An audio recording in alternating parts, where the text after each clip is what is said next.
Welcome to the after party. I'm your host, Leland Steele. This is the behind the curtain part of the podcast where we talk about... I think you were spot on there till the end. Where we talk about all the mistakes we made. We talk about anything and everything. That was very T-HUD-esque. I didn't have it ready. I should have had it ready. We can't go promoting the other podcast already. It's not time for that yet. Yeah, not till the end of the show, Bill. That's right. Okay. Hold off, Bill. So, we're here to talk about episodes 10, 11, and 12, correct? Or sessions, or sessiosodes. Yep. Yeah, can I retry that intro again real quick? I'm sorry, it's already locked in. It's locked in. You had to come prepared if you write yourself a script, like I do. Where we talk about everything, episodes 10, 11, and 12. Leland can totally edit that back together, I'll I'm sure. snip those together, no problem. He'll do that All for right, sure. Definitely make me look a little bit better. Awesome. So this was a pretty combat-heavy session, right? Between more 12, definitely. Yeah, the entirety of 12 was all combat, and like half of 11. Yeah, that's quite a bit. I think that's our longest run so far. Yeah. Yeah, Falzarin stole the show. Gozer gonna smash Falzarin. Spit take. Spit take. Yeah, so we sort of started out, I think, getting the actual second job from Detmer. Yep. And we went in and we've been hired to depower the towers, if I recall correctly. Yeah. Two of them, I think, right? To bring back the artifacts that power them. To take them to Goldham. To bring them back to Goldham. Yeah. And we had a little fun and magic. Bill, would you like to talk about magic? You said it wrong. I would not like to talk about it, actually. Magic! Okay. That's a sore spot. I feel so bad about what Gozer did to Falzarin. Well, it only cost me 50 extra gold. Yeah, that's not that bad. It could have been worse. Could have been way worse. Wasn't he? He wanted 700. You were originally saying 700, yeah, and then I rolled thankfully I rolled a 17 for my intimidation. Yeah, that's pretty good. Or my whatever roll that was, where I said Gozer was going to come back and settle this dispute. You know Gozer would not have come back. I know, that's the thing. Gozer totally would not come back. Do you remember what you bought? Yeah, Wand of Secrets and a bag of holding. No, you did It was a 2-for-1 day. You did not. Yeah. That's what you wrote on your sheet. If you keep on trying to pull that shit, I will kill Falzarin just outright. like seriously, a meteor will fall on him. That fucking pisses me off so much. I have one question on I have this big page. It's completely blank except for one burning question. Why does Bill repeatedly shit on every magic item I put in front of him? Honestly, I'm interested to know. It might be the fact that we don't know anything. Yeah, that's 100% it. Listening back, I do kind of think to myself, maybe you should be buying this stuff because, every time you read about a magic, every time you tell me about a magic item, that's the first time I've ever heard of a magic item in D&D. So fucking what? So what the hell does that have to do with anything? We looked up the bag of holding afterwards, right? And 500 was an excellent price according to the book. Well, yeah, I guess. But we don't know that, right? So yeah. No, just put on sale on whatever item. 2 for 1. He'll buy it. Do what Kohl's does. And put an MSRP as 75% higher than what the actual price is. Absolutely. And I'll buy now everything. You're pooping on Kohl's? What did Kohl's ever do to you? Apparently, upcharged. Yeah. I always got 30% coupons. I can't complain. Yeah. Oh, so you're only 45% more. I guess, yeah, that's part of it is that I don't know pricing. I don't know economy in D&D. Or real life. So I don't know that... Just kidding. I do the grocery shopping. 500 is a reasonable price for a bag of holding. It honestly, it has. I wasn't even meaning the price. All of the Arcana stuff. You're like, oh, yeah, these boots. I don't know when I use those. Oh, that's right. The hell might boots be are pretty cool. sweet. He said, I don't know when I'm going to use the boots. Emily's like, I guess I'm just you don't know yet. Yeah, not you don't creative. know what the fuck you have. I'm not creative enough, I guess. It's part of the problem. There's a pretty good chance he has one level of thief in anyway, because he's going to try to steal whatever it is you put on the table. Eventually, I'll have to be making you shift your alignment there, buddy. I was gonna say, and again, he's chaotic good, and he goes, "Well, I'm chaotic." Well, see, the thing is though, that's okay. In Falzarin's defense, not that I really want to support Bill right now at all, but Yes, you do. in Falzarin's defense, these are thought processes that go through his mind, but they never result in an actual action of thievery or evil doing. So these are just what possibly go through any standard person's mind. It would be so easy to do this. But then their set of morals and the code that they live by kind of steps us and say, no, that's not how we do things here. I am glad that you were able to I picked up on appreciate how I was role playing, Leland. So can we do like a little echo every time he thinks about stuff like that? So it's like you're hearing it in his head. Yes, I'm gonna have like to. the devil on one I want to shoulder, steal that. the angel on the other shoulder. Yeah, we can put that in post. Well, on one hand, I can cast Mage Hand, but on the other hand, he'll know I cast Mage Hand. I love it. I think we need to do that. I'm glad you told him that. I mean, it would have made for a funny story if you wouldn't have told him that. And like funny/deadly. Oh yeah, something bad would have happened to you. I don't even know what. I probably would have got killed if I started just attacking a shopkeeper in the middle of Drukhall. This was at the time you were by yourself too, right? Yeah. Oh yeah. It honestly would have. Okay, had you, I don't know, Ray of Frosted the shopkeep and try to grab and run, it would have mattered what you would have done when you ran into a set of guards, right? Like the guards aren't just gonna maybe they will in Drukhall, but theoretically they're not just gonna outright slaughter you. True. I will say we don't have to kill everybody we interact with. There is. I made the comment. How many magic shop owners do we need to kill? Well, so far we're 50%, but one was pretty close. Gozer was gonna probably end him without the right deal. I think part of the reason I wanted to attack him was because I am chaotic good, but the chaotic part of that, I was a little bit ticked off that this guy was just totally screwing me unjustly. But you didn't know that he was screwing you. Yeah, well, yeah, because he said, He kind of was, yeah. Yeah. Yeah. So initially the mage hand to distract him by knocking up something breakable off the shelf kind of doesn't really make as much sense. But after he tried to charge me 700 for it, just because he gave the person before me a good deal, it's like, that's not at all fair. What was his name? Samuel Market value. He sets the price. Whatever he's going to charge is Tom what you're Market. going to pay. I think it was Tom Market. Tom Market. Yeah. I do think session 10 is where the corruption of Falzarin begins. Yeah. It's a slippery slope. You know what? But he could stole be chaotic a cube from Sardos' shop and started way back in session 2. What are you talking Did he steal that? I thought he thought about it, but did he actually steal it? But I do think it's a slope. Emily's right. Like, if you stand back and think about it, he's been hanging out with us way too long, right? He's kind of picking up on some of our, way too long being a couple days. Oh, and that's funny you brought that up. I actually was tracking the number of days that it's been. The comment where Shaft's like, "Well, we're good pals. We've known each other for a few good days now." And Right. So as of right now, at the end of session 12, you guys have only known each other it's been 5 days in this campaign. heck Wonderful. yeah. Well, we've bonded pretty well. I don't think we've actually tried to kill each other directly, but we certainly don't care if other people kill each other. Right. I've not tried to actually kill any of you yet.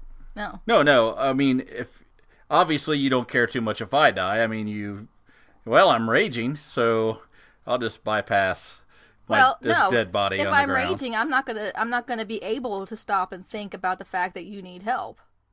Here's a question. How do we know when Emily's raging? This came up.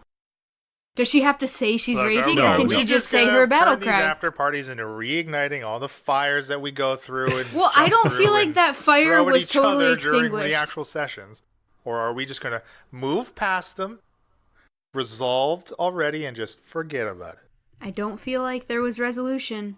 No, to blave is when she's raging. The only thing is she has to specify if it's reckless or not. Verbally. Not reckless, frenzied. Frenzied, yeah. Frenzied, I sorry. recall at that recording, yes, you had used that cry, but you had never used the cry in substitution of you saying, I am raging. You're right. So that's where my confusion was at that time. And now, of course, I mean, we've recorded another like 5 or 6 episodes, and yeah, that's standard now. That's your shtick. So that's why I was like, well, okay. Yes, water under the bridge. We all Okay, good. fine. Yeah, we're all happy with each other now. There's nobody's mad. Shaft's the best one of all of us. I was gonna say, I actually agree. have a compliment for Shaft. Like, I legitimately think in episode 10, John did an amazing job role-playing Shaft. Oh. I think that he was really, really good. If you don't remember episode 10, you were talking about how you spent the night with your companions, and that was funny, and, like, in character, and then, like, scraping together all that fake armor and going to the dollar store and all that crap. Like, that was hilarious. I thought it was perfectly Shaft. I just get myself in the mind of Shaft. I had a legitimate laugh out loud moment when Shaft, you said that you went to wherever that seedy place is that you stayed the night with a bunch of ladies, and you said you couldn't stop talking about Isabella the whole time. Oh, you're right. That's what I'm saying. And then Leland says, "What a woman!" It's hilarious. Actually, on the topic of RP, I thought there was a lot of RP, not just from John, even just when Bryn and Falsey were having their conversation in the bar in session 10. I really like that nice interaction. Here we go. Very tense. And Falsey couldn't keep his eyes off of Bryn's purse. and then between big old bulging sack. Between Bryn and Shaft, when Bryn stowed her money with Shaft's little hidey hole, just kind of this mutually assured destruction. Oh, that's true. This agreement that they'd come to, I thought was really good. It just makes sense. There's been a lot of questions about, like, why I would grill Shaft like that and put him in that, or not Shaft, sorry, Falzarin, and put him in that position where you're now responsible for somehow coming up with why you're sticking with our party.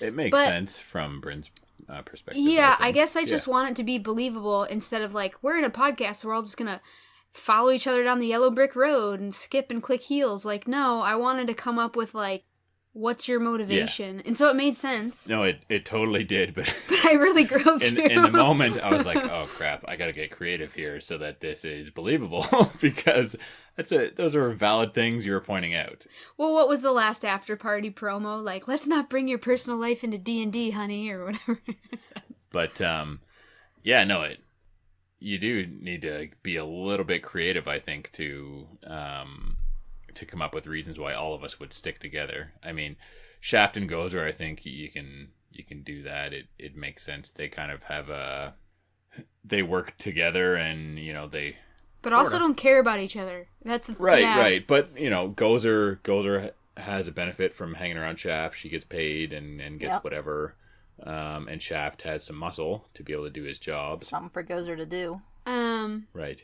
Another comment that I thought was really well role-played, Emily, was I said something about, I don't know, the reaction was you were like, my mom's dead. And I was like, holy crap. I was like, okay, we're learning something new here. So I think we did something unique. I think it was it episode 12, where we did a little backstory on Bryn.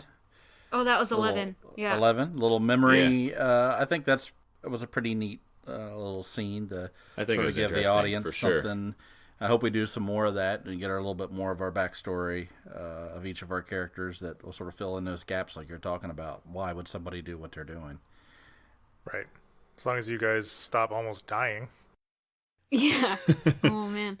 I mean, as a listener, if you listen to the backstory in World Lore, you heard that, or some of it. And I think that the way Leland described it was totally like a page turner, like in a book where you're just like, what happened, like describing Ciari's body cut in half and all this crap was just crazy. Yeah, that was fun to put together for sure. Yeah, because we cut it up and recorded it after the fact, right? I mean, again, we've had this particular episode recorded for at least a month and a half, probably. And it just kind of happened. We had a great insertion point where it was a really easy kind of takeoff points to kind of bring Bryn. Even, again, touching on some of the great role play in this batch of 3, even later on in the episode of 11 was Bryn role playing that she was so shaken. And really that left and allowed us to really have that impact point that we could kind of throw that in there, and then it didn't seem as if we did just throw it in there like it's some offhanded thing that doesn't quite mesh with the way Bryn is acting throughout the rest of the episode. And it just so happened how poorly she did in combat was very thematic to the whole situation, just by the luck of the die roll. But I think it turned out really great, and I was super happy with it. I think I'll comment that as a new D&D player, because that's sort of what we're aiming at here, that was my first episode or like session where I felt like I walked away really disappointed and like really upset at like not hitting anything, not rolling right, and just like things not going my way and how I wanted, especially by the end of episode 12 where I was knocked out. Yeah, I was pretty like upset, like it bothered me. I know afterwards I talked to Bill about it, but then like re-listening to it, it really did end up fitting with the characters, so that's good.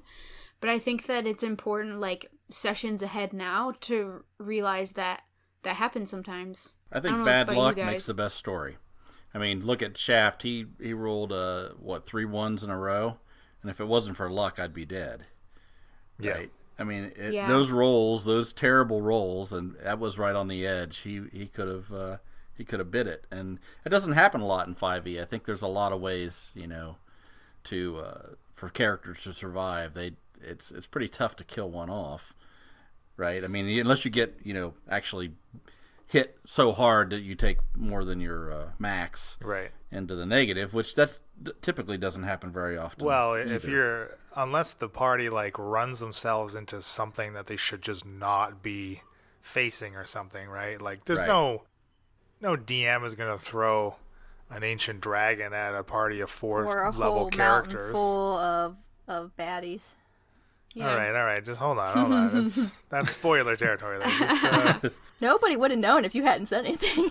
I'm legitimately curious with you guys that have played before. Like, do you ever run into situations where, like, I'm not mad at Emily, and I'm not. I was disappointed in my roles, and I understand where you're coming from, where that makes a good story. But like, I was actually pretty pissed at Gozer, like as a character. Oh yeah. Like Bryn was really pissed. Gozer. Her critical miss is what knocked me out. Yeah, and I fucking loved that. And she's the one who decided to go up and punch him. Like, when I was going to try to, like, give up the guy and, like, talk my way out of it and, talk about this amulet. Oh, so yeah. I was... Well, I think it brings... It adds things for later sessions, right? If we know that somebody looks at Gozer the wrong way, Gozer's going to go up and punch whoever it is. So we, as the rest of the party, have to be able to start figuring out how to control her. At least keep ourselves out of those problems. Yeah. But I'm just saying, like, as a player, what do you guys do when you're ticked off with another person's character? You just, like, when the game's over, you forget it? I don't know. I'm just, I guess it's all new to me, where I, like, walk away from it and I'm still thinking about it. I think that's a game well played. I think that's a game well role played for sure, yeah. Yeah. Well, so session 11 and 12 was one full recording session for us, right? So... that's how session 12 kind of ended up being full combat. I don't know. That combat ran way longer than it really should have. I might have bloated it a little bit more than I was necessary, probably. But again, my intent was not for you to be finishing that fight. I don't know. It went south very quickly. And I'm like, oh, this is snowballing. And there wasn't much I could really do about it. You didn't think Applebee's was going to be put out of business? Well, I don't know. I didn't really know what I thought. I was hoping he would not die. Like disappear. Yeah. Yeah, or something. He did try to get away, right? He's he's got self-preservation. He's not an idiot. Underestimate Falzarin, Leland. Okay. Falzarin knocks him down when he's got like 2 health left. It's not the size of the magic missile. But to finish my point was that entire play session was heated for all of us, I think. Like, I was pissed too. I was pissed at Gozer. And then that quickly led into a disagreement with John over rules that I was trying not to sound pissy, trying to explain, which I don't think I did very well. No, that's part of this podcast. You shouldn't get pissed about that. I was chuckling to myself while that was happening. So I don't know. It just, yeah, that was like the most heated session I think we've had to date. Gozer was truly chaotic evil. It's a really good thing to bring up that people play things different ways, and they don't necessarily always look up the rules. Their group plays it a certain way, like absolutely. We do. Hold action, right? Yeah, absolutely. And to me, I wasn't even thinking about the way you were describing it, and then when you brought it up, I'm like, what the hell's he talking about? So I think that's a really good discussion for the podcast. Number one, that it doesn't matter. You can just go and do whatever your DM says is what I want. You just agree to it and you move on, and look up the rule later, and just continue to stay into the story and have a good time. Yeah, I mean, my other play group, we delay initiative all the time, and in that group that we play. And again, I think it was last after party that I made this whole thing about how we're not being touted, as Elena so gleefully loved the word I used, that we're not a rules as written podcast yet. I basically was like being a baby about the rules as written, which I don't know. So we're not rules as written as long as it's convenient for me.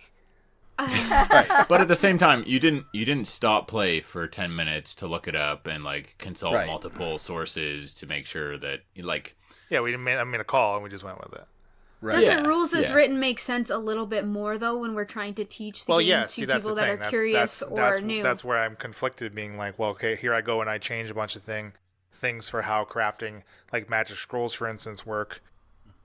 Even though the magic item creation rules are really shitty in 5e anyways, then so where are we drawing that line? It's either you got to be either do it all or you do it none, or it's a gray area. I really do think it's just we're trying to show people that this game is not something that you have to know all the rules. You have to be overly competent about everything that's written. You play it, and everybody at the table has to sort of realize the DM's the guy that's sort of laying things out. And you go with what the DM says. You can have a little discussion real quick, but I usually say to you, how do you want to do this? Yeah, DM has final say. He's the creator of the universe. Yeah, and that's what everybody, I think, at the table has to have that understanding before you play session one, that, hey, we're going to go in here and write a story, have a good time. If things get a little bit wonky and the DM takes it off in a different direction, just accept it and go along for the ride. Have a good time. Talk about the rules later.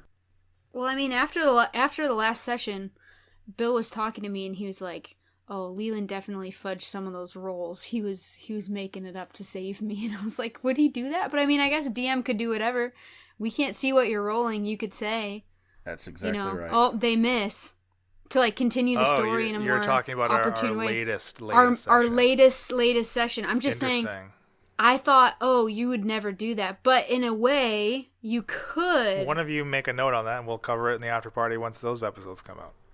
Because we'll get back to it, but there's no sense in talking about something that's going to come out in 6 weeks, right? Well, I was just posing it as something that totally. a DM could have control over, right? But that's a good note to come back to. I think that's a good discussion that we can have.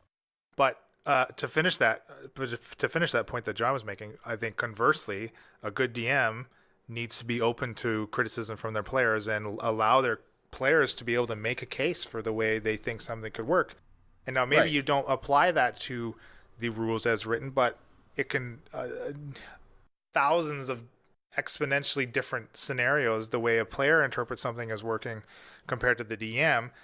You got to find some compromise. And if it is something so outlandish, then it does fall on the DM to be like, that's just insane. Like, what do you mean? You can't jump from this building down to the ground 60 feet, somersault into a roll and be fine with it. You got to take some fucking falling damage, buddy.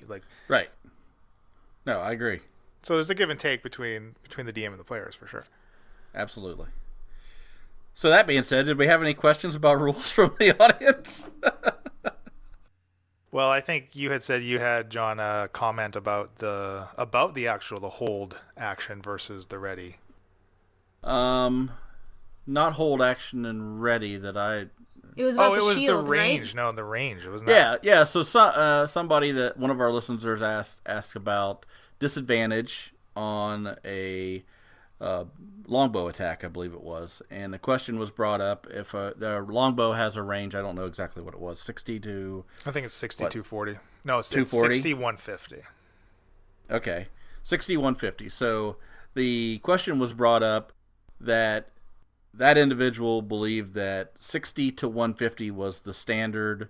That's where you just roll the die and you take the number, and anything beyond the high number was with disadvantage. And asked the question is why we didn't have disadvantage within 5 feet for close range. What's that gap between 0 to 60 feet? Why isn't that disadvantage because it's so close? And so we looked it up real quick just to be sure.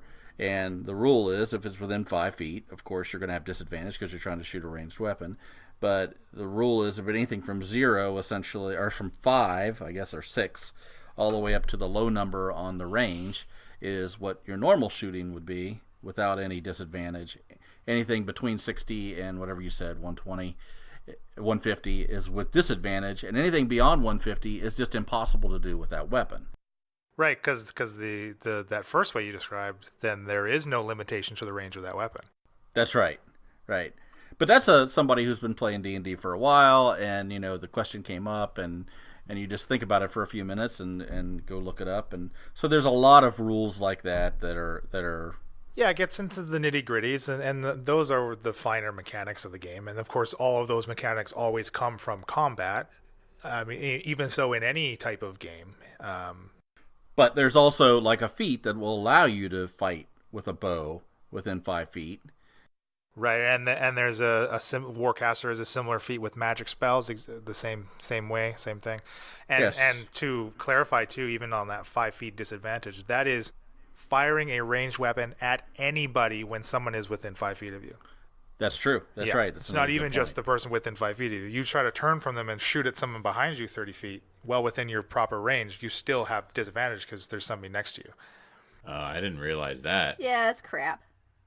Well, I mean, you think about it. You got somebody that's right on you with a sword. No, it's crap because it worked out in not my favor. Yeah, in the next few episodes, we do run into that rule. Thankfully, we actually did that right. Right. I think. Okay. I was going to say something else, but that's a later episode. I noticed we said we were going to try Roll20. We started using Roll20. We never explained what Roll20 is. Yeah, let's talk about that. Emily? Roll20 is a website with maps that we can all log into. So Roll20. Thank you. Roll20. Good job. Roll20 is a free to use online portal in which for you to play role-playing games. And they have I think quite a number of different actually rule sets as a resource within the website itself, but predominantly it's used for grid-based maps, and you can draw squiggle out little maps, and they have different tokens that you can pull from them, and they also have like premium assets, they call them, right? And you can sign up for subscription and get more features in that, and that's how the site keeps operational and maintaining. But you can also there's also a community on the site where you can find online games that you can join and play, as the site itself has mic and webcam functionality, so you could be basically playing exactly how we play. I mean, theoretically we could just all log into Roll20 and be looking at and talking to each other through that, as opposed to using a hangout call, which is what we do. But I think Roll20 has its advantages. I think the thing that a lot of people maybe forget is partial, three-quarter, and full cover. Yeah. And this would allow you, as the players, I mean, Theater of the Mind's great, but you don't see, all of the edge of a building, or you don't see, behind a well and those kind of things.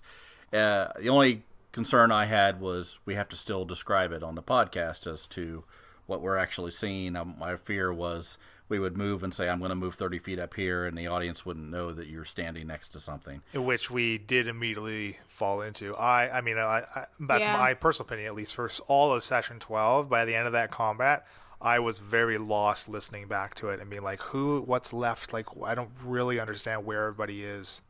Right. So yeah, right off the bat, I think we get better. I think we do get better. And a lot of that is also on me too. Because predominantly it's my narration, so I really should be the one that is doing, controlling the majority of the tokens that are on the map usually, right? That's definitely on me. I think we do get better, even in the next few episodes. I think that gets better. But yeah, that's definitely a concern. I prefer having a grid map. I mean, mainly because I spend a lot of time painting minis, and when we get together, I want to use them.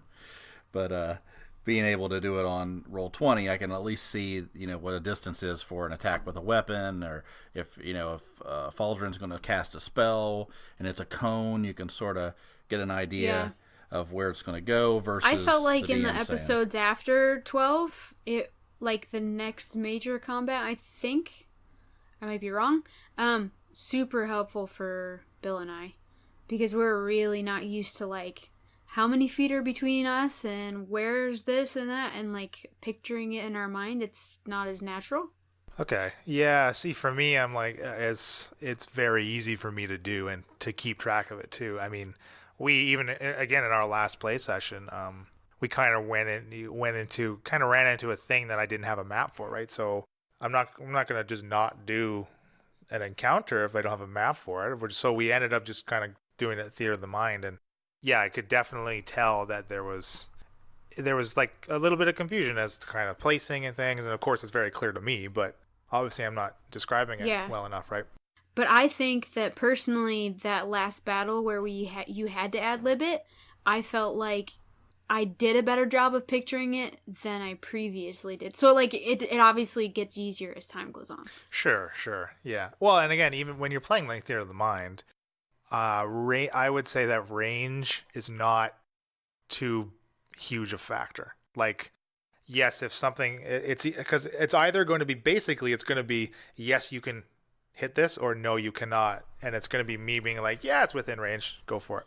Whether or not it would be if we were tracking it on a map or whatever, right? Right. I think you had a thing where Falzarin was casting a spell with a cone, and you said, the audio was, well, you're not going to be able to hit both of them. Because when you cast that cone, it's going to hit this one in front of you or one off to the side. Right, because he had a dude on either side of him. Right. Whether we had a map or not, your description of that is what all we need. Yeah. Yeah, exactly. Right. And that was partly me misunderstanding how that works. I actually thought that it shot out in all directions from me. Well, what does a cone look like, Bill? Yeah, I missed that part of the description of the It's like the hat you wear. So you missed the third line in the spell listing. You didn't read the third line, which is range. Speaking of things that Bill missed on spells, it was brought to my attention that shield is not an action. The shield spells a reaction. That's right. I looked it up. It is. So you probably would have died that combat. Well, he would have been able, when he got attacked, he would have been able to react and cast shield at that point. Oh, I guess it would have lasted until his next turn anyway. So yeah. I think the outcome would have been the same, but the way I described it was wrong. You lost an action, basically, is what happened. Yes, that's true. You would have done something else with that action on your turn because you would not have cast shield. Was it Ian that noticed that? Yeah. Yeah. Shout out. So yeah, good question, Ian. And actually, this will be beneficial moving forward. So why don't we go over how I can use shield in combat so that it's clear, so I don't screw it up in the future. Well, when you're reading a spell, let's start with the basics. When you're reading a spell, Bill, there's no. Sorry, I'm not trying to be condescending. Okay. Like the spell gives you. Sorry, you aren't trying to be condescending? No, it comes naturally. Wait. Bill, can you read? Let's start with the basics. Can you read? I'm switching gears back to being helpful. Problem number one is I can't read. So like the spell gives you a casting time, it gives you a range, right. It gives you the components, and what else will it give you? Duration. So when the casting time, it'll say if it's a bonus action or an action or a reaction, right? That kind of thing. Or if it's like an hour. So under shield, it says that it is a reaction.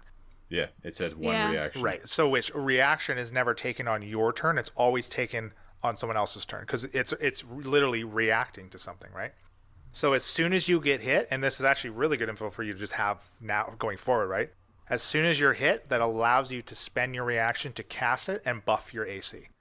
Now, depending on what the spell says, you may or may not, you may get the, I'm sure you get the total of the hit before you get to choose to do it, right? Because if I hit you for like 16 or higher, you casting a shield on you, which makes your AC 15, doesn't help you. That's a waste of a spell slot and your reaction. Yeah, typically it'll say on there after or before the result is known. Right. Yeah. So one more thing that Ian brought up was identify can actually, it doesn't have to be the 10-minute ritual. It can be just a spell that takes a minute to cast. So when Falzarin... Yeah, we know that.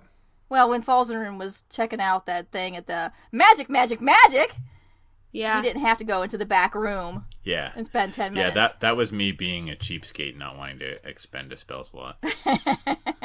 Yeah, you never know. But well, yeah, that's true. If you had done it right there just for 1 cast minute, it. you would have been there for the whole Gozer interaction, and you would have... That's a good point, yeah. Would have potentially changed that whole situation. I paid 50 gold for the spell slot then, basically. Well, I will say, you also don't know what type of defenses or securities are set in place in that shop. So you didn't end up actually casting a spell within the shop. You have no idea what could have happened had you tried to cast anything. You're saying shops can, alarm if you cast a spell in them? I'm saying that any number of effects could have been put in place for him to protect his merchandise. Yeah. Despite Gozer being able to bully him to a lower price. No magic involved. That had never occurred to me. D&D there could be cameras in the dressing room, Bill. Oh yeah, There he probably watched was. you inspecting your wand. He watched you after you left. That's against the law, Leland. Why am I continually surprised that anything is possible in this world? Oh, man. I love it. Well, okay, in D&D there is a thing called an anti-magic field that can be put up. Ooh. We learned about that with our other group. Lots of things that can prevent spellcasting. Did you know an anti-magic field can't undo an anti-magic field? Because you Cancel each couldn't other put out? the anti-magic field because it's already being antied?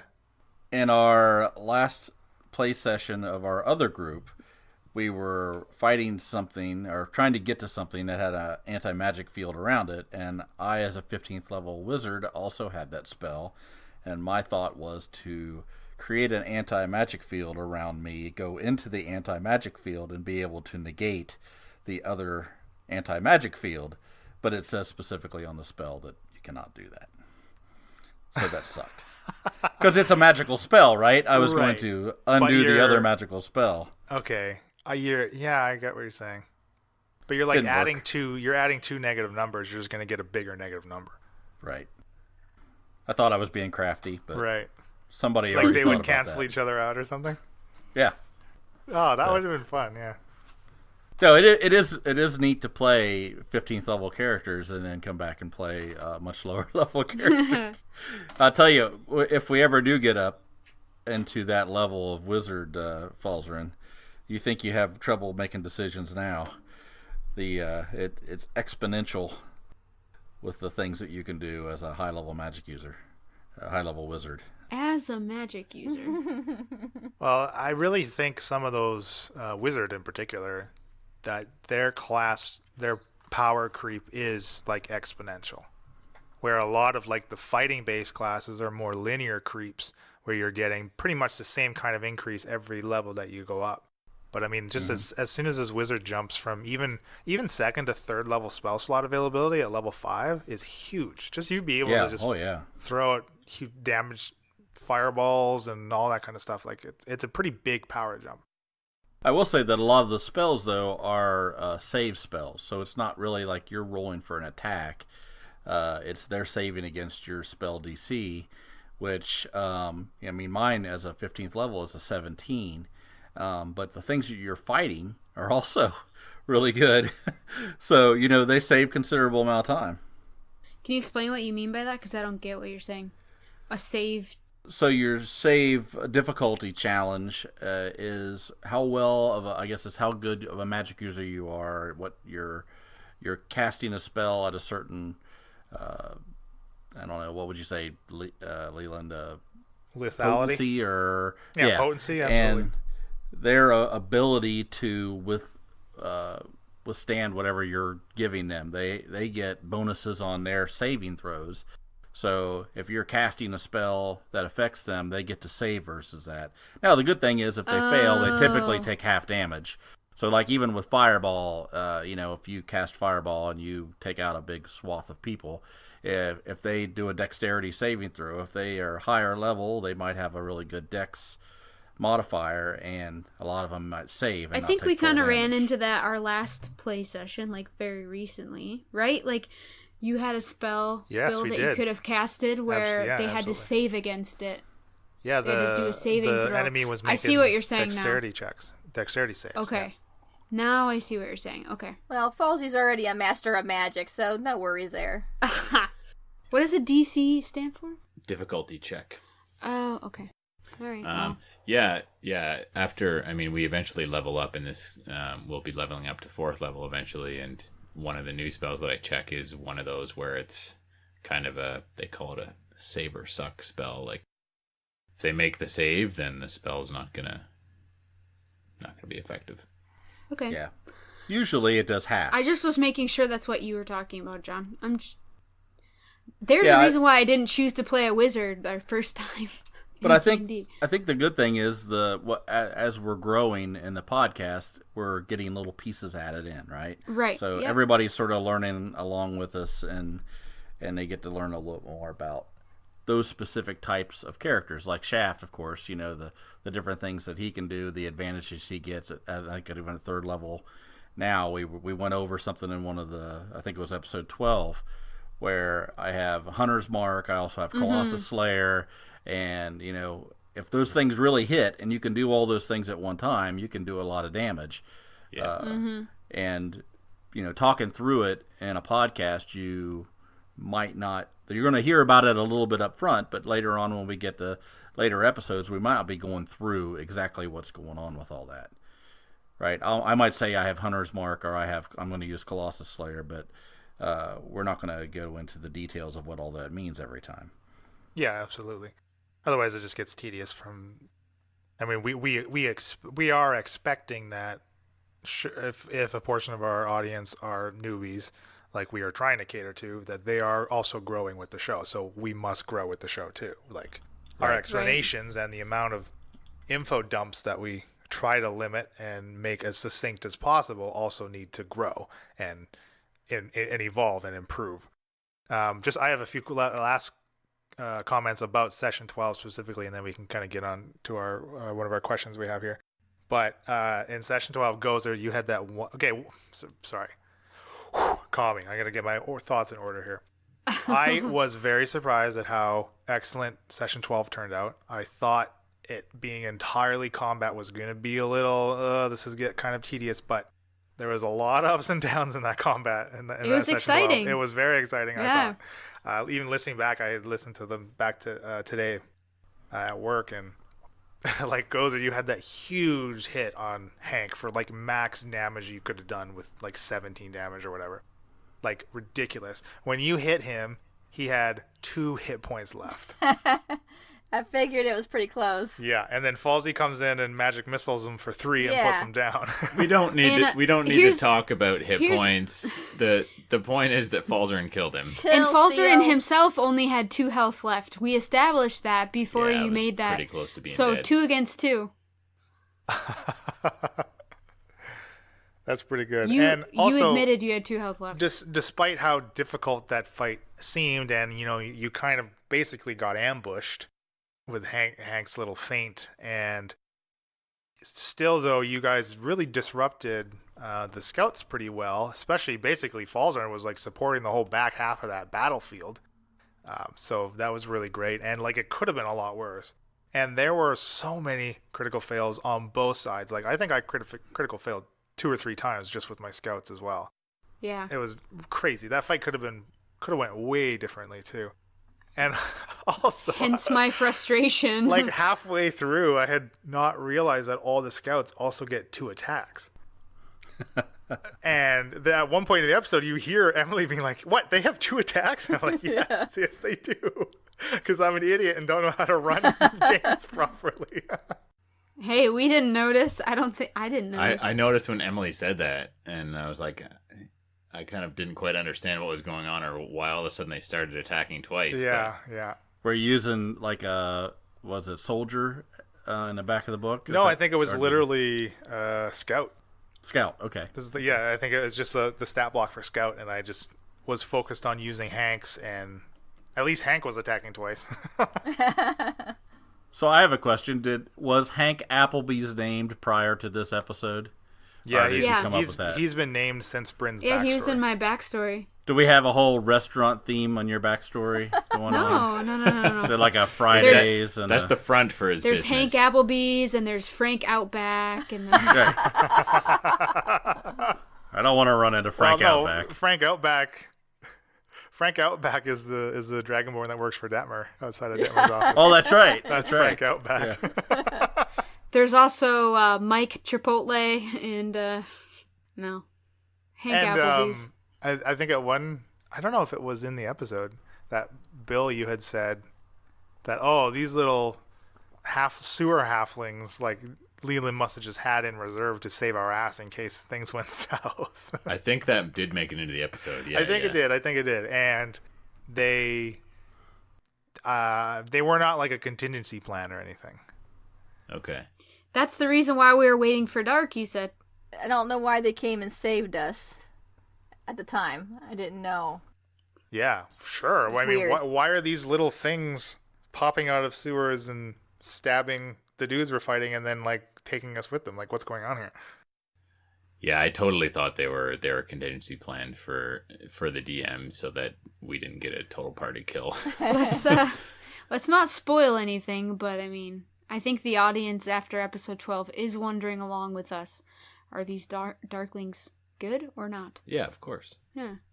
Good, of course? Or no, of course they're wondering that. I don't know anything. I'm unconscious. That's true. Honestly, the next session is going to be really... It's an interesting session. It's weird, I think. It's kind of weird. Yeah, it's a little The role-playing's kind of weird, yeah. Yeah, things are a little messed up. I do have a correction to make. I googled it. Jawas do not have red beady eyes. They have yellow eyes. So any Star Wars fans out there, I apologize. So disappointed in you right now. May the 4th has already passed. So yeah. He's forgotten about May the Star 4th Wars. has passed. But I just wanted to throw it out there.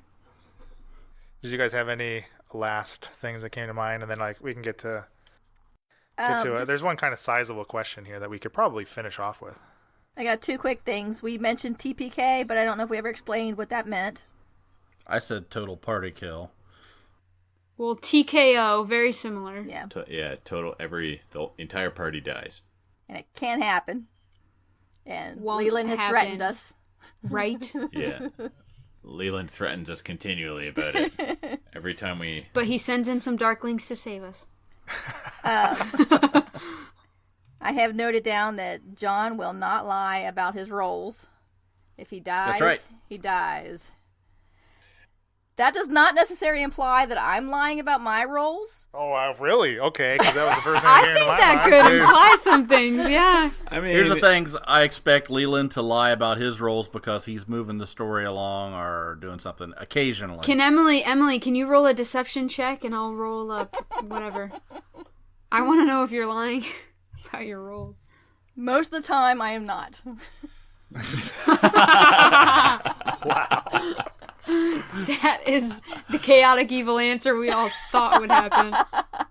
Well, do not be surprised if suspiciously every attack roll ever on Gozer starts a hitter. I swear, it's a 17. Show it on the screen.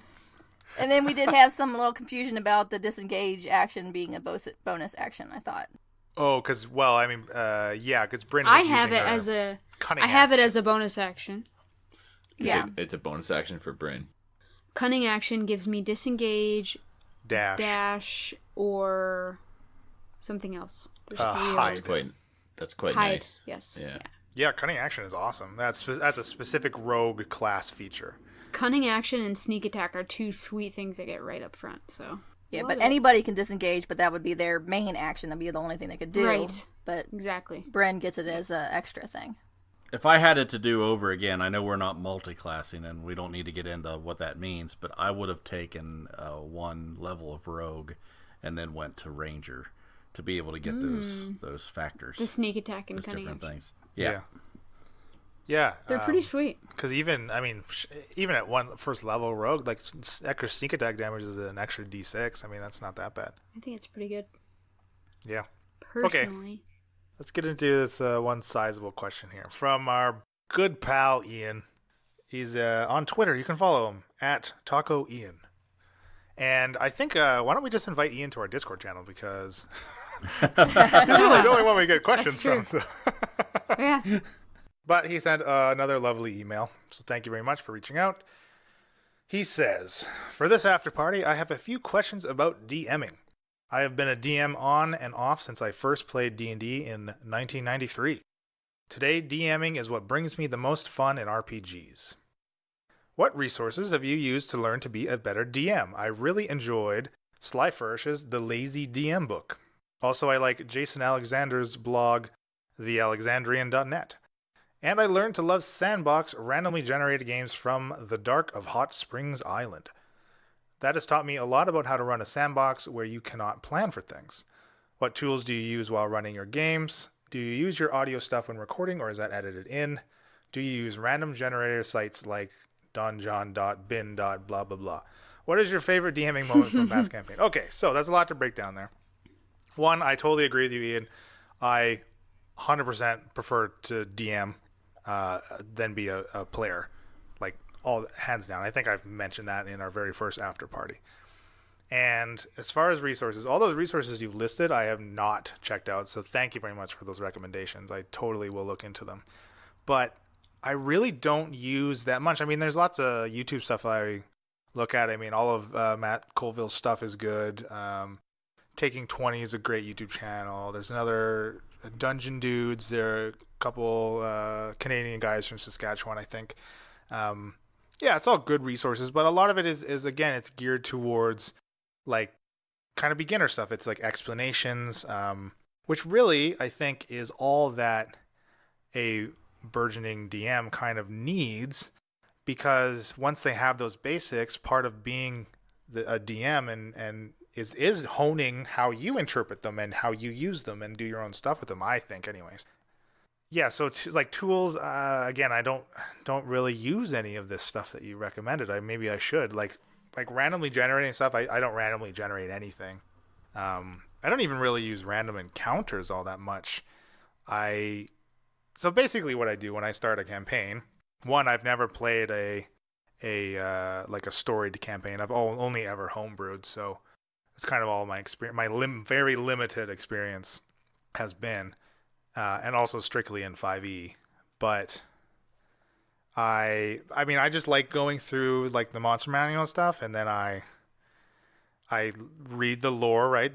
Sometimes it's limited, other times there's kind of like, even just a single sentence, you'd be like, oh, this is really cool. How do I expound on this concept of this creature? And then I kind of like I have a Word doc of, I've labeled it like future encounters, and basically I have like, a few pages of notes of cool encounters that I think would be awesome to run and want to share with the party, basically. And so those kind of take the place of my, quote unquote random encounters, as opposed to, there's a myriad of tables that resources, especially in 5e, there's tons of resources where you just can randomly roll on things and generate these encounters. And so I don't know, it's all kind of just homebrewed, so I don't really use much for that kind of stuff. I know, John, you've DM'd, right? Yeah. What do you think of this? Do you have some go-to resources yourself, or? So, unlike you, I've done a lot more of the modules, okay. right? So we played, of course, back in the good old days when we had the old, B2 keep on the borderlands and all the different modules. So it sort of gave you a guideline of what you were doing and where you would. But I would throw things in, right? If the party wiped things out pretty easily, you can throw in something else to make it a little more difficult, sort of balance everything. I don't use a lot of random tables. I tend to just pick something that I know, and I think you even mentioned in one of the you'd like to throw hands in there, as little creatures. Yes, I like the crawling claws. Yeah. So I think everybody gets their little ones that they like to use depending on the level of the party and how many people we have. How many people you have in the party. But I don't typically do that. I will sit down, and if I want to add something into the module that we're playing, I come up with it sort of like you do. I sit down and come up with a plan and put the creatures, and I know what I'm going to use, and I sort of have it all ready to go. Yeah. But it's just, it's good and bad. It's good to be able to do something on the fly if they turn left instead of right, and you need to sort of. But I tend to sort of gear it. If I plan for them to go right, and they go and they find those creatures and they ended up going left, they're still going to run into those creatures. I'm just going to modify the story a little bit and make it happen. So. Right, you make it so they don't know they went left instead of right. That's right. Right. And you honestly though, like I like it when you guys throw me for a loop, and I like having to improvise, and I think it's one of my stronger suits, despite a lot of mistakes and minor things that, especially again, I know I've said this before, but recording, I'll be like going back and through editing and being like, man, I wish I'd actually had something like that prepared because I could have made it way cooler. So that's a con for that, right? For me, anyways. In my experience, doing the modules, I did Horde of the Dragon Queen, and the problem with doing those is there are key people, right? And you get the party maybe interacts with somebody, and that guy is going to show up later in Chapter 7, and he's very important, and then they just beat the living shit out of him, and you think he's going to die. And you have to come up with some way to make that. You're very limited in your abilities to do certain things within a module. I think freeform is probably a much better approach, but it's more work up front for the DM. Yeah, it definitely is. Though, like you were saying, how you're going to find that a lot of DMs have their little go-to monsters or their go-to encounters, whether they be combat or even social encounters. I have a few go-to social encounters that I'm waiting to get to for sure. But, write what you know. If that's what you know, and that's what you know the best, then it's going to show to your players, right? And that's also where another con of the improvisation, regardless of how well you are, I don't think, personally, I will never be as great at improvising ever as it's going to sound as if I had something fully prepared. Because obviously, having things way fleshed out is a much better experience just for everybody. Even myself, if I write something down, I'm like, and I can make it like basically come to life. Like, of course I'm going to be happy. Sitting over here with a heart on and being like, yes, I'm awesome. And keep that behind the that doesn't screen. Transpose into podcasting. Yeah, keep that behind the screen, Leland. You need to let everybody know if you're excited about something. Right, but on all right, I'm hard, everybody. Listener, I'm hard. Gosh. See, I think that adds tension, and yeah. Oh, gosh.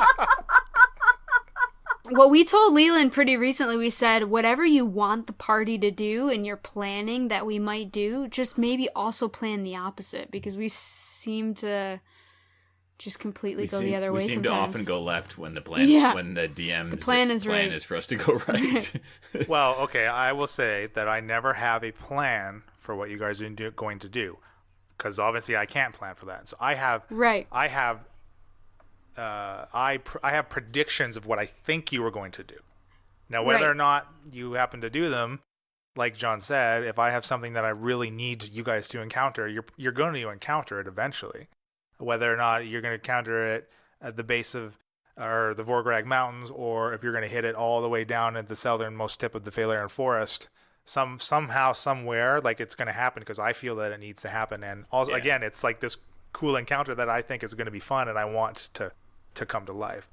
But again, back to the improvisation thing, just to finish that, the another con of it compared to the like fully fleshed out and prepared segment is that you just because you have it fully prepared, you shouldn't, in my opinion, try to shoehorn it in and make sure that everything you have prepped comes to fruition. Because again, true, that's going to come across as you doing exactly that. So you have to be able to know when to just let something go and then move your prepared stuff into improvisation and back and forth, and kind of just this teeter-totter and this real balancing act, I think, that I don't see a lot of people talking about as far as DMing resources and stuff. I think it really is this fine balance that it is a balancing act, but there is so much give on either side of it that it's just super forgiving. And I mean, you're going to get out what you put in. That's the bottom line, right? And that goes with everything. I mean, you can have sorry, go ahead. I was going to say, you're going to get the gozers that go up and punch somebody, and, you know. Well, I mean, you can have a dungeon where the rooms are laid out, where you go in, you go through desk and turn over some beds, you find nothing, you go room after room after room. That's really going to be fun for everybody, right? So as a DM, if you see the table starting to, you know, wane a little bit, throw something in there, make it exciting. You know, that's what you have to do on the fly. It doesn't matter what's written. You just have to you're there for 4 to 6 hours, I don't know, whatever people's sessions usually run, to enjoy being there with each other and having a good time. Throw something in there that's going to scare the hell out of them. If you know you have an hour and a half left and you don't have time for a big combat, go in, you know, go to town and do something, or, right, you know, time it out. Yeah, I mean that's also a kind of a difficult thing to do sometimes. Like, I think we're getting way better at that as our, I mean, it seems to be easiest to find a playtime on a weekday, which with our time difference, me being on the West Coast compared to you guys, that 3-hour difference is pretty significant for you guys, right? Yeah, that's true. So really we get in a couple hours on that weeknight that we play, and I think we're getting better at keeping it to that time, you know, like realizing that is the time frame in which we are playing with. And again, it's not, I don't think it's hindering what we're doing, and I don't think it ever will. Not if I have anything to say about it. I don't think you're railroading us in one direction or another. I think sometimes we realize, for the sake of time, to, like, can we just say we get to this place and you tell us, like, what happens? Or remember, like, we've kind of had that a little bit recently. Speed it up a little bit. Yeah, but I get what you're saying. Yes, that was a bit of a different situation. But yeah, you're 100% right. Like, there's just some things you should probably just hand wave because why the hell not? Especially in the world, like, you know, you could play a campaign depending on your DM where, like, every time you're out traveling and every time you stop or to take a rest, he's rolling on a random encounter table. Right. To whether or not, oh, okay, great, this night nothing happens because, you know, nothing's kind of in the area because I rolled a 0 on this D100 table, right? But then the next night, I rolled a 56. Well, guess what? You're going to fight a pack of dire wolves that come upon your camp, kind of thing, right? But it could be 18 sessions for us to get from Drew Call to Goldham. Exactly. Yeah. I think that's good DMing. Yeah. Well, yeah, that's why I like to take that approach that I do with quote unquote random encounters. Now, like, when you guys go left instead of right, everything that is happening or would happen that you would come across right is going to still happen in my game. And I know I've said this before too, right? Like, it just means you're going to suffer the consequences of whether or not you do get a chance to interact with whatever's happening right. Those consequences will just may or may not surface up later, depending, again, well, you've turned left here, but at the next fork, if you go right, you're going to run into those consequences. But if you continue to go left, those consequences are still happening, but they're going to be affecting some other part of the world. Right. Yeah, I think that's really interesting that's how you're playing it out in your mind, that, you know, you have multiple other forks of, you know, a story that's happening in this world, and it's continuing to go on concurrently with what we're doing, and just eventually we're going to cross paths with that other story that's happening, and whatever has happened in our absence from that storyline, we're going to insert ourselves into that timeline, further down the road, which is cool. Yeah, I like it. I like it too. It's just like I have to be able to effectively, press upon you, and of course now in this situation, the listener, that this decision is a result of this consequence that you are now experiencing, right? Because you still have to find the way to kind of all tie it back in for your players, so they realize, oh man, it would have been so cool had we done this instead of that in this memorable instance. Which is really, sometimes it's hard to do, and sometimes you just won't be able to do it, so you just kind of have to let it fall by the wayside. Again, you just kind of have bits and pieces of, plot just all over the place, and some of it may get picked up and some won't. Mm-hmm. Yeah. Emily, have you ever DM'd? Once. It did not go well. I co-DM'd with John, and if it wasn't for John, it would have been a TPK. I might be. She goes her to her DM session. I might be a bit too competitive to be an effective DM at the moment. That's something I need to learn. Did you enjoy it, or do you enjoy being a player more? I liked it. It's a lot to keep track of, like just calling people by their character names instead of their real names. Yeah. And then on top of that, everything that's going on in the world and what happens in what room, and I mean, it was just basically a dungeon crawl was all I did. And it was just a lot to keep track of all at once. So Ian, in his question, he said he DM'd almost as soon as he started playing type thing? Is that... Yeah, he says he's been a DM on and off since he first played in 93. So, like, how long did you guys play as players before you DM'd? We've been playing since, 2015, honey? Ish. On 5e, yeah. I mean, when I was younger, we had a group She's of asking like about 4... me. I wasn't there when you were younger. All you guys, really. Like, I'm just curious how much and, like, sort of experience you need to feel sort of comfortable to try to tackle that sort of thing. Well, I only DM'd for the first time this year. Okay. So that's like 4 years. Yeah, about that. And, like, how many campaigns or how often did you play? Let's see, major campaigns, we did Curse of Strahd, which was a year and a half. We did Mines Horde of of the Dragon Queen. Yeah, Horde of the Dragon Queen, which we only did half of that. We did the Mines of Fendelver. Yeah. So this sounds stupid, you've but done like a few campaigns that have names like that, they're like pre-made by somebody? Yeah. Okay. Yeah. Those are and we also created our own world, actually, and we have our own. We did quite a bit of a campaign that we've, as a collective, been creating our own world. Okay, that's cool. What about you, Leland? How much time did you spend being a player before you first DM'd? Very little. A short bout of a campaign in 4th edition, and then I started DMing 5th edition. And I had never played 5e before I DM'd. Okay. Right. But you're drawn to DMing as well, like you like creating the story. I like crafting the story, yeah. Yeah, I like obliterating the people playing the game. So I half orc a barbarian I like suits having you. that power, so it's probably not a good thing for me to DM. I mean, I really enjoy being a character. I can't imagine like the sort of like Emily said, like the immensity of like everything going on. Yeah. So like I think yeah. My personality would probably be well suited to being a DM, but yeah, I don't know. I'd be very nervous about trying to juggle everything, and also I'm getting more comfortable with improv, but you really have to be able to be a bit comfortable flying by the seat of your pants. Very much so.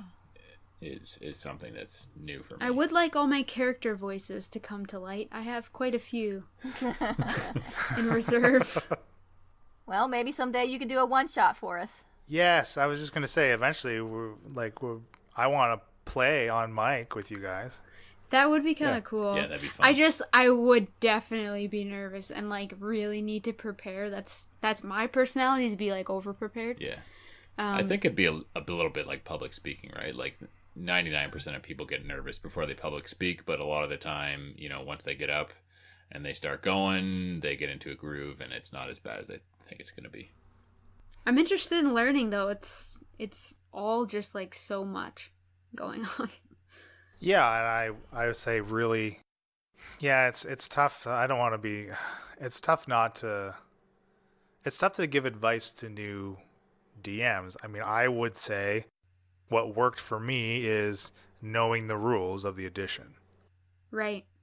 I am a bit of a rules hound as it is without any board games and all that stuff anyways. So I think was an easy draw for me.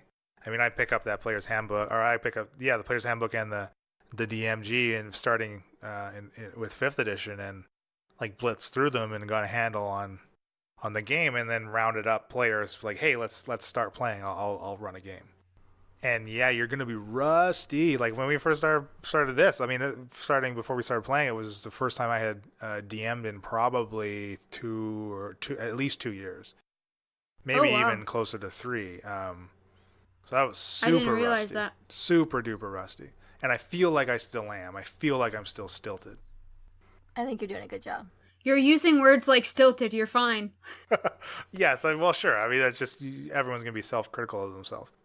But you just got to do it. I mean, it doesn't help, like, if we were to put you guys on mic to be doing it for your first time.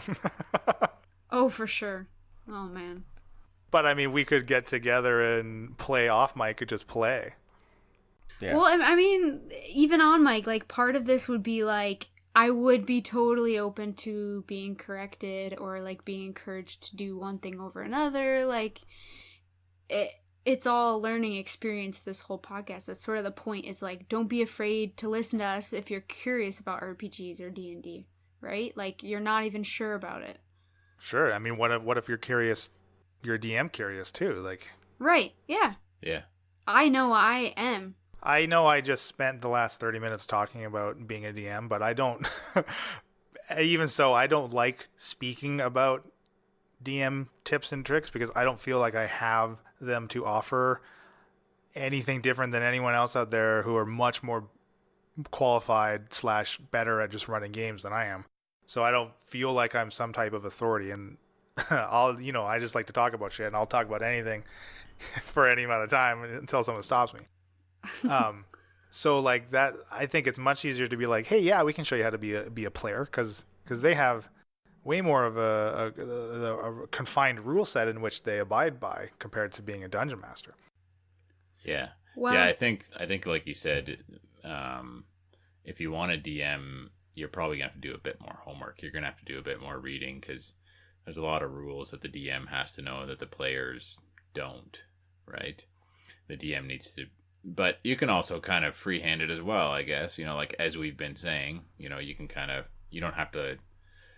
Yeah, but then also, like, in this specific example, if Elena was DMing, she has Leland and John who know the rules pretty well, and any questions she has, they could answer. Sure. Yeah, that would help me feel more comfortable, for sure. But, like, I think the after party is a great example of a area where Leland can talk about DMing and why he made certain choices he made, and it also helps those who are DM curious and maybe have played as players for a little while, and they're like, what's kind of going on, like we say in the promo, like behind the screen, right? Yeah, I agree with that. After parties is a free-for-all for everybody. Yeah. Yeah. Whether you feel qualified or not, those are tips. I'm glad that Ian asked that question, actually, because most of the time we don't focus a lot on Leland's perspective as the DM and what's going through his head, sort of thing. So that was a good question. Yeah, it was great. And the last little bit here, which I don't think we've quite answered. So basically, the only tools that we're using when I'm running the game is like Roll20, pretty much. That's it. And then as far as all the audio, like the music and stuff, that is all put in post. Yeah, in post, exactly. That's all edited in. So we actually don't have any of that music playing when we're like listening while we're playing. Just the dulcet tones of Leland's voice. Yeah, that's it. Just the cacophony of the dead silence when I say something stupid that I get to cut out. I need to Google that, cacophony. So that is what oftentimes you may notice, listener, where like, the tone, there's going to be a pretty big juxtaposition to tone in what we're doing and saying and laughing with it compared to maybe the atmospheric music, in which is trying to lend more to the actual events of what's playing out as far as our RPing and the game setting. But I don't think that, whatever, we're just shooting the shit, we're having fun. I don't think it's jarring or is taking away from anything. At least that's what I think anyways. No, I like it. Yeah. Plus it allows me to put in to sync up some sweet audio beats on the good stuff. I definitely like it during combat and stuff. Or like the tavern, it's like good background noise, Or when you had the heartbeat, when we were fighting. Yeah, that's like my new favorite track to use. Yeah, the heartbeat. I like that one. I really like that one. That one's it's like it's supposed to be like the thing, like Outpost 31. That's like a spoofy of it.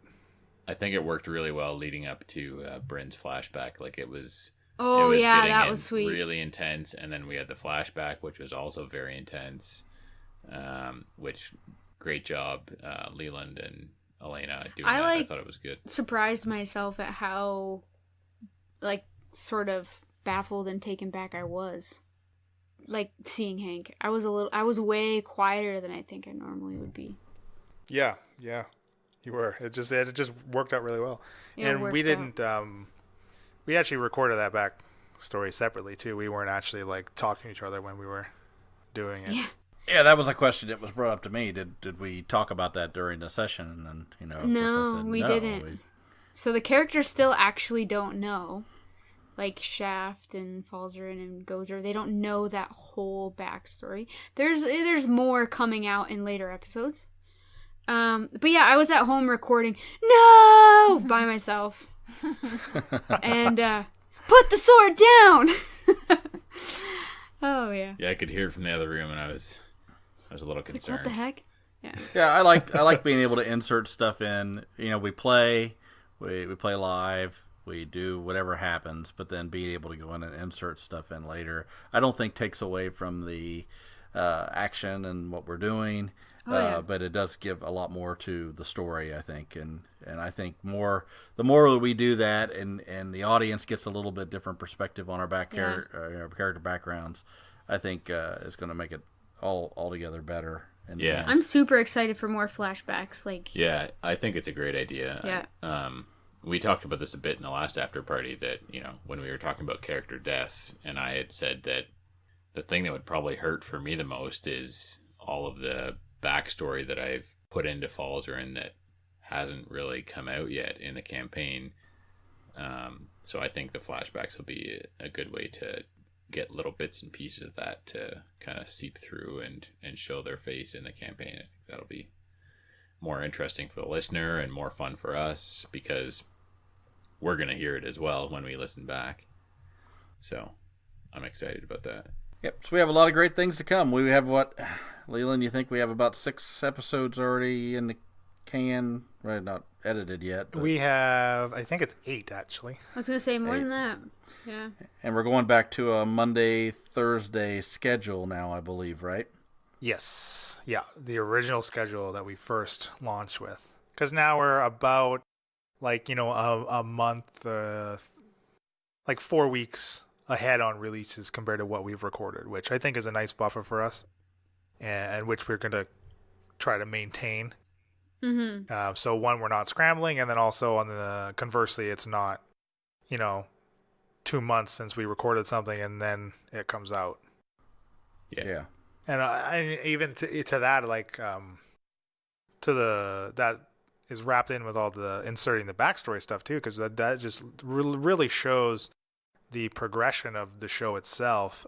Even these after parties were literally we had released and we're like, hey, we should let's start doing these because that would be awesome. That was not something even remotely planned as far as when we first started recording our sessions and we're working up to a release date.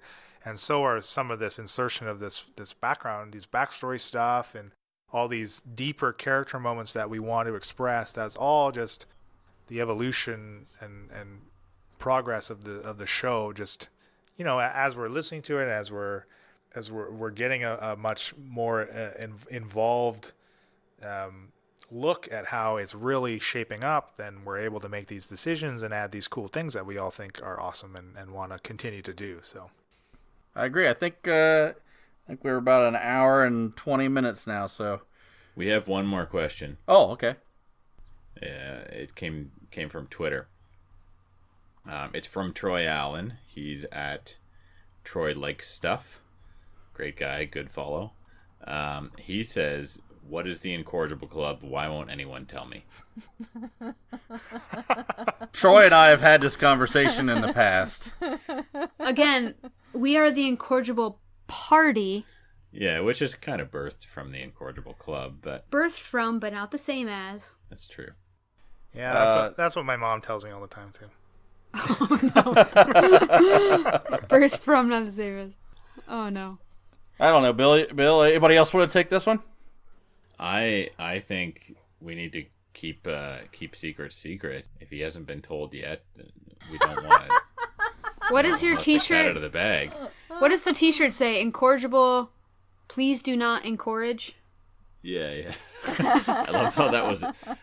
I think that was a T-shirt that already existed. That we just found, right? Yeah, that's too funny. Who started calling it Incorrigible? Or as Leland says, Incorrigible. Bill actually coined the term Incorrigible Club. Yeah. What? Well, I mean, I don't like to brag, but Seriously? no, it all came. Leland replies to some dude on Twitter. I hate to say his name. bot. Yeah, we won't say his name. Oh no! Christopher. We talking about Chitty Chitty Bang Bang? Christopher. Oh no! Take your chits. His name's Christopher. I thought it was okay. No, it's Christopher. Yeah, sorry, Christopher. It's Christopher Kong. Chitty Chitty Bang Bang. So yeah. Anyone who's unfortunate enough to follow him on Twitter will see his daily tweet about working out. We will not say his Twitter. We're handle. not here to promote that at all. That's true. At Take Your Chits. You can edit this out, right, Leland? Does anybody even pay attention to it anymore? I mean, it's kind of died on the vine. And it's like so passé. Yeah. Nobody even comments on that anymore. It's like a waste of time. Is Kang still a thing? Anyway. Sorry to not answer your question, Troy. We're giving you a non-answer. We're not giving credit to Christopher for starting anything.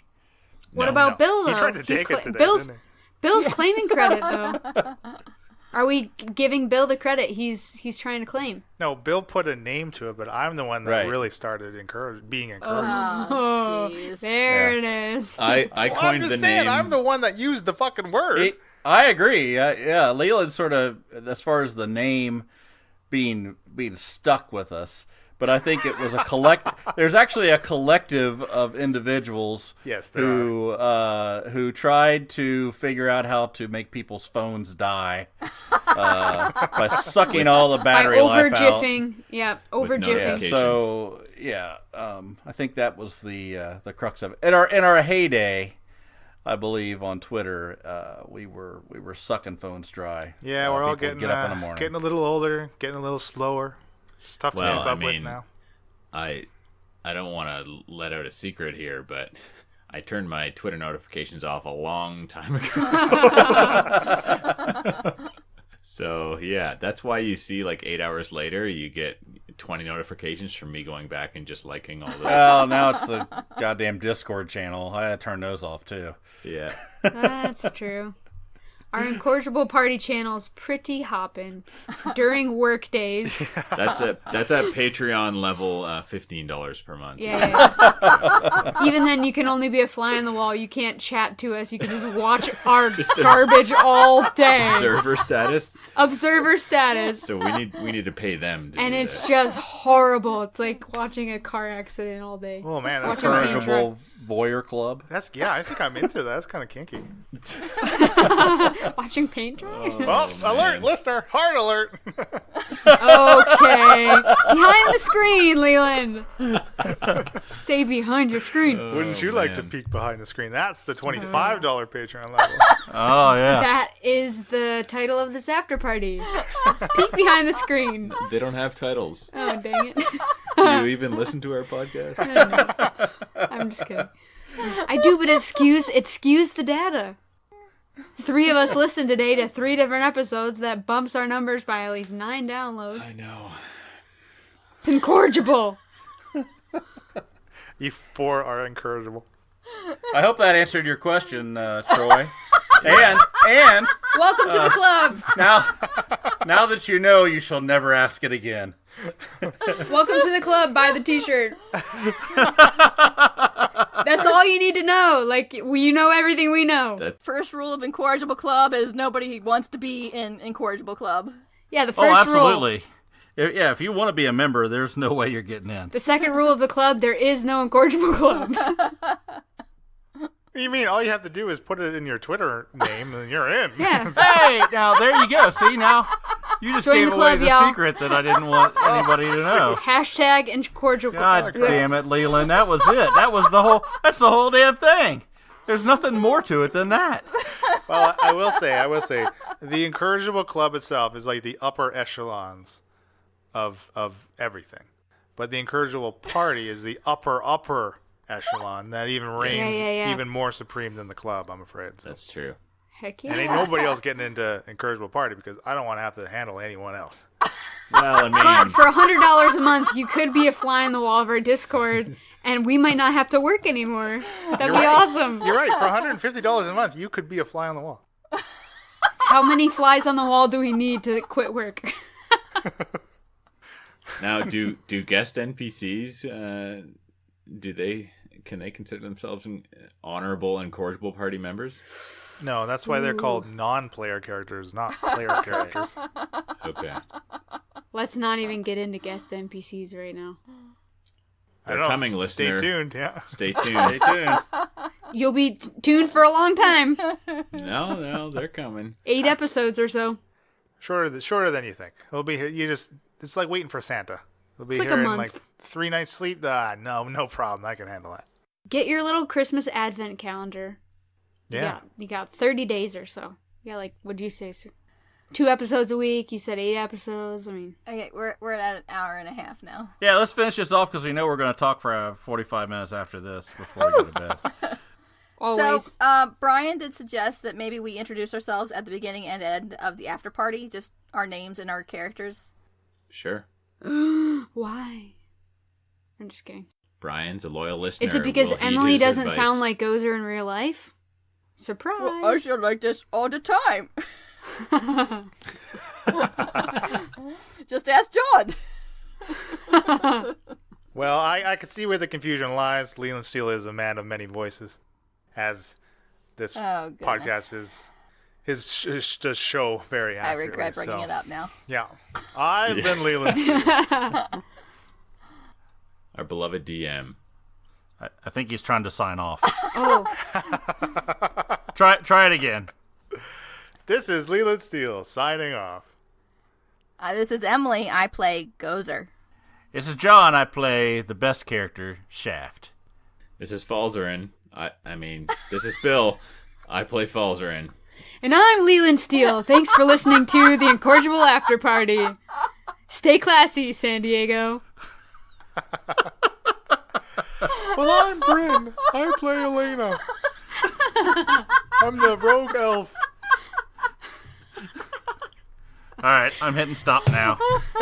I started the intro as Leland. I had to finish it. And that's our show. Our intro and outro music was created by Josh Jarvis. For your own musical inquiries, contact jamesmercymusic@gmail.com. All other music and ambient noise is courtesy of tabletopaudio.com. The Incorrigible Party is sponsored by Critical Hit Design. Visit criticalhitdesign.com for all of your graphic design needs. You can find more info on the characters and world at incorrigibleparty.com. Enjoying the show? Have any questions or rules corrections? Email us. contact@incorrigibleparty.com or reach out on social media. The Incorrigible Party on Facebook and Instagram, @IncorrigiblePar on Twitter, using the hashtag AfterPartyIP for a shout out during our behind the screen after party episodes that drop every 4th release. Happy adventuring! Well, I think we're at the level we are. We can do a lot of damage to 1 or 2 creatures. When you throw a whole bunch of them at us, Yeah. it's going to be a lot more difficult because we're not going to be able to split that up. Right. Did you plan on the little halfling guys coming up, or was that because I attacked and you needed some way to save us? He didn't want to kill us. Yeah, well, I don't know. I think he had a fail-safe in place just so the podcast wouldn't end. Well, it's been nice playing with you guys. Yep.